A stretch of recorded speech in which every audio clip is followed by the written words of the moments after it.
Ciao a tutti amici della buona cucina.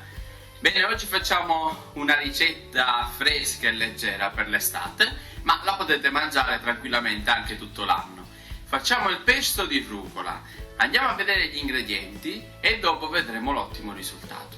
Useremo 300 g di rucola, 100 g di grana, abbiamo dei pinoli, uno spicchio d'aglio, 150 ml di olio d'oliva e abbiamo 200 g di ricotta.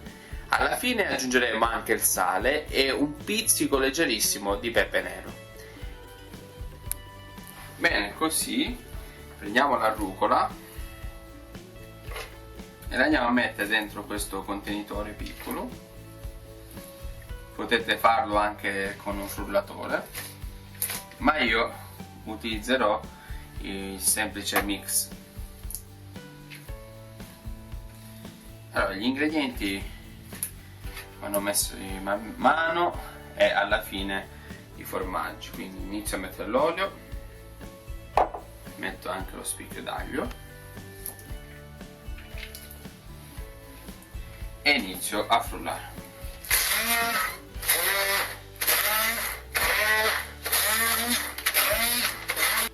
Bene, così man mano abbiamo aggiunto la rucola.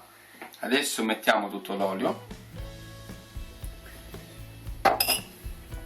possiamo aggiungere i pinoli, mettiamo anche un pizzico di pepe nero e aggiungiamo anche una manciata di sale. Così mettiamo tutta la rucola e completiamo di andare a frullare il pesto.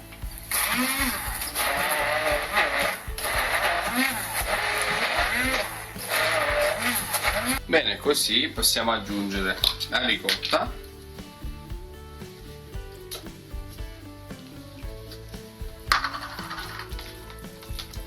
vedete il pesto è stato frullato in modo così grossolano. Se pensate a quello tipico che viene fatto nel mortaio, quindi adesso mettiamo anche il formaggio grana, mescoliamo con la palettina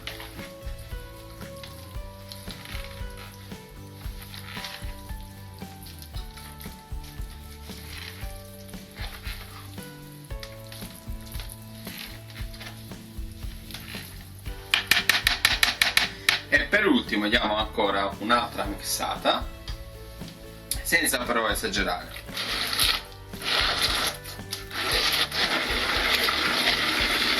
Ok, ci siamo.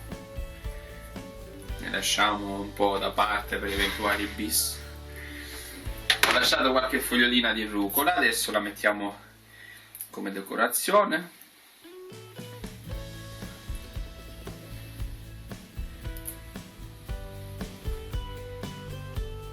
Ed è pronto. Buon appetito! Avete visto che bella questa ricetta? Bene, con questi ingredienti farete 600 g di pesto, quindi tranquillamente potete mangiare 2 volte, 4 persone, oppure lo potete anche dividere in più parti. Allora seguite questa ricetta, se volete fatemi anche vedere le vostre foto, le vostre realizzazioni, oppure se avete qualche consiglio in più potete scrivere un commento. Ci vediamo qui su Basilico Channel con tantissime altre ricette, come i tanti primi che potete vedere qui cliccando. Allora a presto su Basilico Channel, il profumo della buona cucina.